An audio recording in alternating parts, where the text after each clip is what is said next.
A Chattanooga woman couldn't drive her car out of the bay at an instant oil change company. She says when she tried to leave, her car was in worse shape than when she arrived. Dallas Payton digs a little deeper in 3 on Your Side. David, Cindy, Emma Grier says she went to Valvoline near Hamilton Place to get her oil changed, but after the service was complete, she says her car wouldn't start.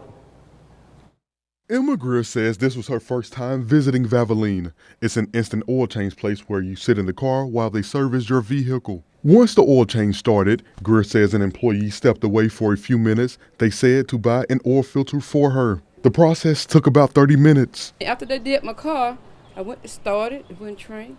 Went to start it, wouldn't crank again. So we kept on, then they got it and they pushed it over there to the side. So after they pushed it, me and my daughter and I was trying to get the car trunk, and I had to call a tow truck. Grier says the employee brushed it off by telling her it could be a number of problems. You must be out of gas. You must be, some do happen after you get an oil change. Some do go down with your car. So then they pushed it over there. I said, well, maybe it do. So she had her car towed to a nearby mechanic to get it fixed. The tow and the diagnostics test cost her about $276, and it left her without a car for nearly 3 days. He said, we diagnosed it. He said what was wrong is the fuse had been moved.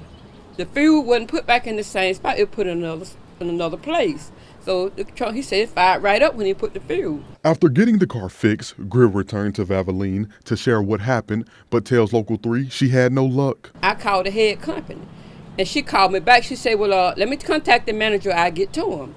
So she called me back, and she asked me for the VIN number, told me to email the VIN number. I emailed the VIN number. 3 weeks, but weeks went by, I haven't seen nobody. Grier has also filed a complaint with the Better Business Bureau, and we called to confirm that it's currently pending.